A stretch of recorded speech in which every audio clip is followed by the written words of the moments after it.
ትናንትና ማንቸስተር ዩናይትድ አትሌቲክ ቢልባውን 4-1 በሆነ ውጤት አሸንፏል። ሜሰን ማውንት 2 ጎሎችን አስቆጥሯል። ካዛሚሮና ሆይሉን ናቸው ሌሎችን ጎሎች ያስቆጠሩት።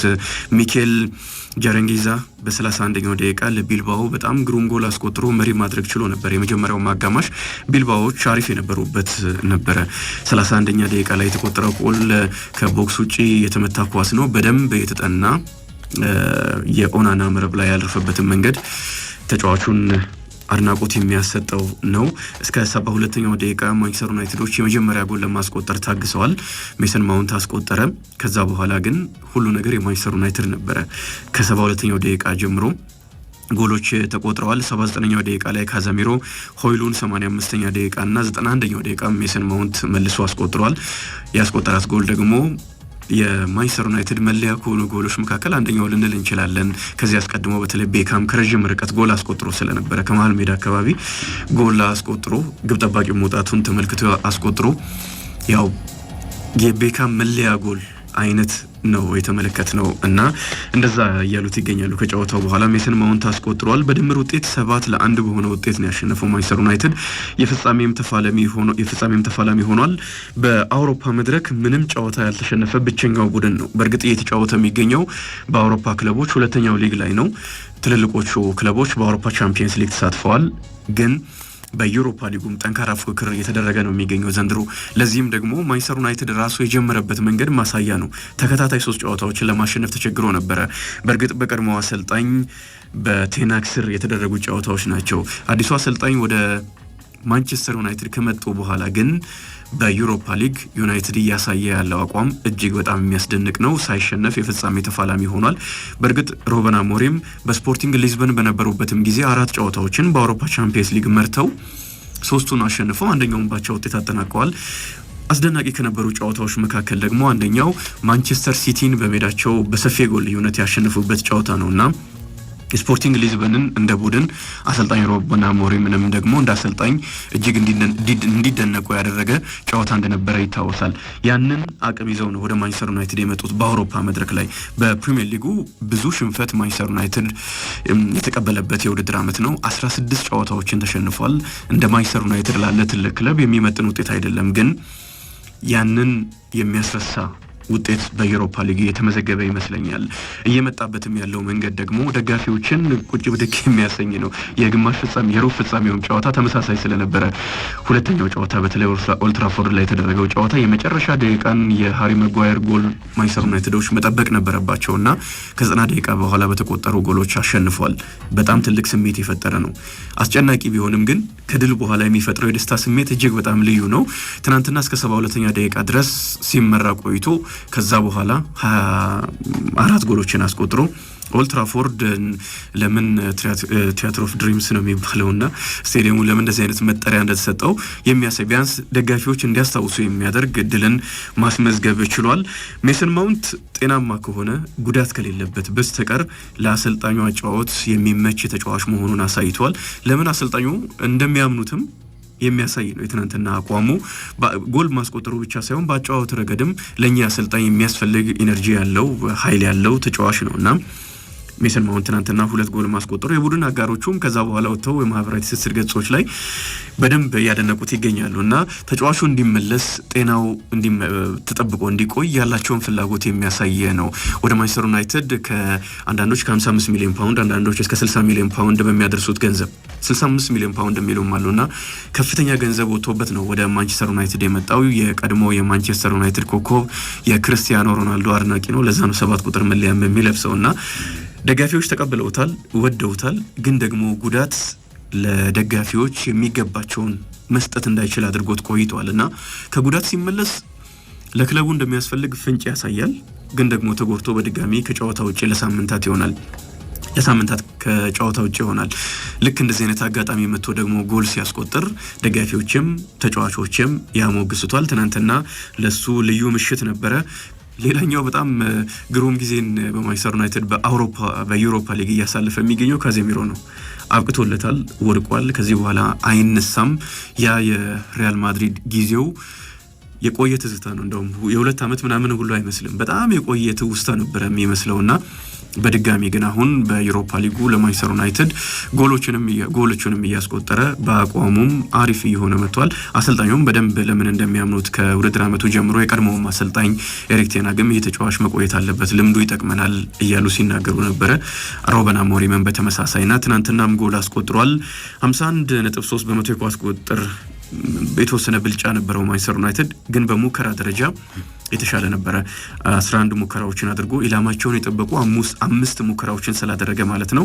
ቢልባኦም ተመሳሳይ 11 ሙከራዎችን ቢያደርግም አንድ ኢላማውን የጠበቀ ሙከራ ብቻ ነው ያደረገው። በተቃራኒ ቦክስ ውስጥ ማንቸስተር ዩናይትድ ተጫዋቾች 21 ጊዜ ኳስ ነክተዋል። ቢልባዎች ደግሞ 19 ጊዜ ነው ያንን ማድረግ የቻሉትና ልዩነቱ ግልጽ ነው። ጎሎቹም የተቆጠሩት ጎሎችም ልዩነቱን የሚያሳዩ ናቸው። 4-1 በድምር ውጤት 7-1 አሳምኖ አልፏል። የቢልባኦ ሜዳ ላይ ሳን ማሜስ ላይ የፍጻሜውን ጨዋታ ያደርጋል ማለት ነው። ሩበን አሞሪም ፍጻሜውን ማሸነፍ አለብን የሚል አስተያየት ሰጥተዋል ከጨዋታው በኋላ። ሌላኛው ጨዋታ በቶተናምና ቦዶ ግሊምት መካከል የተደረገ ጨዋታ ነው። ቶተናም በሜዳው 3-1 አሸንፎ ነበረ ጨዋታውን ትናንትና ያደረገው። ትናንትም ከሜዳው ውጪ 2-0 በሆነ ውጤት አሸንፏል። ሶላንኬና ፔድሮ ፖሮ ጎሎችን አስቆጥረዋል። 63ኛውና 69ኛው ደቂቃ ላይ የተቆጠሩ ጎሎች ናቸው። የፖሮ ጎል ከመስመር የተመታ ኳስ ነው በቀጥታ ሳይታሰብ ሄዶ መረብ ላይ ያረፈው። በድምር ውጤት 5-1 ወደ ፍጻሜ አልፈዋል። ሁለት የእንግሊዝ ክለቦች በፍጻሜው ይጫወታሉ። አንጅ ፖስቴኮግሉ አምና በቶተናም ቤት ውስጥ ጥሩ አሰልጣኝ ሊሆኑ እንደሆኑም አሳይተዋል። በፕሪሚየር ሊግ ደረጃ በትልቅ ደረጃ ለመጀመሪያ ጊዜ ስላሰለጠኑ ማለት ነው።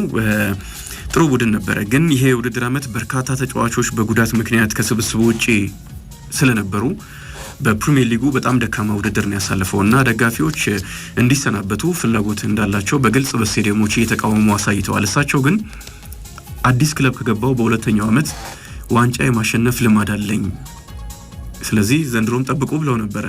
መስከረም ላይ ነው የተናገሩት ክለቡ ጫና ውስጥ በነበረበት ጊዜ። አሁን እንደዛ ያንን ለማሳካት ግልጽ እድል አግኝተዋል። የፍጻሜ ተፋላሚ ሆኗል። አንድ ጨዋታ ብቻ ነው የሚቀራቸው። ከማንቸስተር ዩናይትድ ጋር ነው የሚጫወቱት። በዚህ የውድድር ዓመት ደግሞ በተከታታይ ያሸነፉት ክለብ ነው ማንቸስተር ዩናይትድ። የፍጻሜ ጨዋታ ነው። ማንቸስተር ዩናይትድ ከቶተናም በተሻለ ዋንጫ የማሸነፍ ልምድ አለው። አምና እንኳን የኤፍኤ ዋንጫን ያሸነፈ ቡድን ነው። በቅርቡም ዩሮፓ ሊጉን አሸንፏል። በሞሪኒዮ ጊዜ በርካታ ያለፉት ዓመታት ላይ የፍጻሜ ተፋላሚ ሆኗል። ዋንጫዎችን ማሸነፍ ችሏል። ምንም እንኳን በትልልቆቹ ውድድሮች ላይ ባይሆንም በቻምፒየንስ ሊግ እና በፕሪሚየር ሊግ ላይ ባይሆንም የፕሪሚየር ሊጉ ላይ ያለው ውጤት ስለሚታወቅ ብዬ ነው። የዚህ ውድድር ዓመት እንደዚህ ነው እያሳለፈ የሚገኘው። አምናም ጥሩ አልነበረም። ማንቸስተር ዩናይትድ ግን የፍጻሜ ተፋላሚ ነውና ፍጻሜ ላይ ከደረሰ ማንቸስተር ሲቲ እንኳን ቢሆን የማሸነፍ አቅም እንዳለው አሳይቷል። ስለዚህ አንጅ ፖስቴኮግሉ መስከረም ላይ የተናገሩትን ተግባራዊ ለማድረግ ማንቸስተር ዩናይትድ ነው የሚጠብቃቸው። በፕሪሚየር ሊጉ ቢያሸንፉትም ግን ማንቸስተር ዩናይትድ ነው። ስለዚህ ጠንካራ ጨዋታ ይኖራቸዋል። እሳቸው ግን ሁለተኛ ዓመት በአዲስ ክለብ ሁለተኛ ዓመት ላይ ዋንጫ አሸንፋለሁ እንደዚህ አይነት ልማድ አለኝ ብለው ተናግረው የፍጻሜ ተፋላሚ ሆነው አሳይተዋል። ይህንን በሳን ማሜስ እንመለከታለን። ቶተናም 2008 ላይ ነው የሊግ ካፕ ዋንጫን ያሸነፈው። ከዛ በኋላ ዋንጫ ማሸነፍ አልቻለም። ፍጻሜ ተፋላሚ ሆኗል። በተለይም ደግሞ በአውሮፓ ቻምፒየንስ ሊግ 2019 ላይ ነው አይደል ከሊቨርፑል ጋር የነበረ ጨዋታና ሊቨርፑል ያሸነፈበት ተሸንፏል። በዛ ጨዋታ ላይም ዋንጫ የማሸነፍ ታሪኩ ጥሩ አይደለም። ቶተናም እንደዚህ ሆነው ነው የሚገናኙት። ሶላንኬ በዩሮፓ ሊግ 5ኛ ጎሉ ነው ትናንትና ያስቆጠረው። 4 ጎል የሆኑ ኳሶችን አቀብሏል። በአጠቃላይ በውድድር ዓመቱ በእንግሊዝ ፕሪሚየር ሊግም 25 ጨዋታዎችን አድርጎ 8 ጎሎችን በማስቆጠር 3 አሲስት አድርጓል። ተጨማሪ 2 ጎሎችንም በሌሎች ውድድሮች ላይ ያስቆጥሯልና ከፍተኛ የሆነ ገንዘብ ወጥቶበት ከመጣ በኋላ ለቶተናም አሁን 15 ጎሎችን አስቆጥሯል። 7 ጎል ኳሶችንም አሲስት ማድረግ ችሏል። ፔድሮ ፖሮም ትናንትና ግሩም ጎል ያስቆጠረውን ጨምሮ 4 ጎሎችን አስቆጥሮ 9 ጎል የሆኑ ኳሶችን አቀብለዋል። በዚህ የውድድር ዓመት በቶተናም ቤት ውስጥ በተለይ በተከላካዮች ብዙ ጉዳቶች በነበሩበት ዓመት ይህ ተጫዋች በርካታ ጨዋታዎችን አድርጓልና ለቶተናም በጣም አስፈላጊው ተጫዋች ነበረ። ቦዶ ግሊምት 68.7% የኳስ ቁጥጥር ብልጫ ቢኖረውም ግን በሙከራም ጎሎችንም በማስቆጠር ቶተናም የተሻለ ነበረ። 8 ሙከራዎችን አድርጎ 3 ኢላማቸውን የጠበቁ ሙከራዎችን አድርጓል። 7 ሙከራ ያደረገው ቦዶ 2 ኢላማቸውን የጠበቁ ሙከራዎችን ብቻ ነው ያደረገው። በኮንፈረንስ ሊግ ቼልሲ እና ሪያል ቤቲስ የፍጻሜ ተፋላሚ ሆነዋል። ትናንትና 1-0 ነው ያሸነፈው ቼልሲ ዩርጋርደንን በ38ኛው ደቂቃ ላይ ዶስበሪ ሃል ባስቆጠራት ጎል 1-0 አሸንፏል። በድምር ውጤት 5-1 በሆነ ውጤት ነው የምዕራብ ለንደኑ ክለብ የፍጻሜ ተፋላሚ የሆነው። በእርግጥ ይህ ውድድር በአውሮፓ 3ኛው ሊግ ነው። ለቼልሲም እንደሚያንስ ወይም ደግሞ ቼልሲ ለዚህ ሊግ እንደሚበዛ ከመጀመሪያው ጀምሮ አሳይቷል። በተለይ በምድብ ጨዋታዎች ላይ ሁለተኛውን ቡድን እያሰለፈ በርካታ ጎሎችን እያስቆጠረ ነበር ሲያሸንፍ የነበረውና እንደተጠበቀው የፍጻሜ ተፋላሚ ሆኗል። በፍጻሜውም የማሸነፍ እድል አለው። ተጋጣሚው ጠንካራ ቡድን ነው ሪያል ቤቲስ። በሊጉም ላይ ትልልቅ ክለቦችን እየፈተነ ያለ ቡድን ነው። ግን የአሸናፊነት ግምቱ ለቼልሲ ብንሰጥ ብዙ ገና ከጨዋታው አስቀድሞ ውጤቱ ምን ሊሆን ይችላል፣ ግን አሁን ባላቸው አቋም ለቼልሲ ቢሰጥ ብዙም ቅር የሚያሰኝ አይመስለኝም እና ጥሩ ውጤት ነው ማስመዝገብ የቻለው። ፊዮሬንቲናና ሪያል ቤቲስ ያደረጉት ጨዋታ 2-2 ሲጠናቀቅ ፊዮሬንቲና በዚህ ውድድር ላይ ባለፉት 2 ዓመታት የፍጻሜ ተፋላሚ ሆኖ ዋንጫ አላሸነፈም ነበረ። ዘንድሮም ለሶስተኛ ተከታታይ ዓመት የፍጻሜ ተፋላሚ ለመሆን ያደረገው ሙከራ አልተሳካለትም። በሪያል ቤቲስ ከሽፎበታል። ትናንትና 2-2 ነው የተጠናቀቀው። አንቶኒ በ30ኛው ደቂቃ ለሪያል ቤቲስ ጎል አስቆጥሯል። ሌላኛውን ጎል ኢዛልዙሊ ነው 97ኛው ደቂቃ ላይ በጣም ወሳኝ ጎል ያስቆጥረው። ኢዛልዙሊ እንዲያስቆጥር ደግሞ አንቶኒ አሲስት አድርጓል። ጎሴንስ ሁለቱን ጎሎች ያስቆጥሯል ለፊዮሬንቲና በ34ኛውና 42ኛው ደቂቃ። በምሽቱ ጨዋታ መነጋገሪያ የሆነው አንቶኒ ነው። ማንቸስተር ዩናይትድ ላይ የነበረው አንቶኒ መሳለቂያ ነበረ። በተለይ የዚህም የውድድር ዓመቱ ሲጀመር ዘንድሮ ስሜን ከጎልና ከአሲስት ጋር ትሰማላችሁ ብሎ ነበር። አድርጎታል። ግን ያንን ያደረገው በማንቸስተር ዩናይትድ መለያ አይደለም፣ በሪያል ቤቲስ መለያ ነው። 3 ወራትን ብቻ ነው በስፔን የቆየው። 8 ጎሎችን አስቆጥሮ 5 አሲስት ላይ ደርሷል። በአጠቃላይ 13 ጎሎች ላይ ተሳትፏልና የሚያስደንቅ ግማሽ የውድድር ዓመት ነው እያሳለፈ የሚገኘው። ከማንቸስተር ዩናይትድ መውጣቱ ትክክለኛ ውሳኔ መሆኑን አሳይቷል። ይሄ ለማንቸስተር ዩናይትድ ጠቃሚ ይመስለኛል። ምክንያቱም በጥሩ ገንዘብ ይህን ተጫዋች ሊሸጥ ስለሚችል የማንቸስተር ዩናይትድ የቀጣይ ጊዜ አካል ነው ብዬ አላምንም። ግን ትልልቅ ክለቦች መምጣት ከቻሉ መውሰድ ከቻሉ ገንዘቡ ከፍ ይላል። አሁን እያሳየ ባለው ብቃት ሪያል ቤቲስ ራሱ ይህን ተጫዋች ለማስፈረም ሙከራ እያደረገ የሚገኝ ክለብ ነው እና እሱም ክለቡን ማስፈረም ካለበት ትልቅ ገንዘብ ያወጣል ማለት ነው። ቼልሲ እና ሪያል ቤቲስ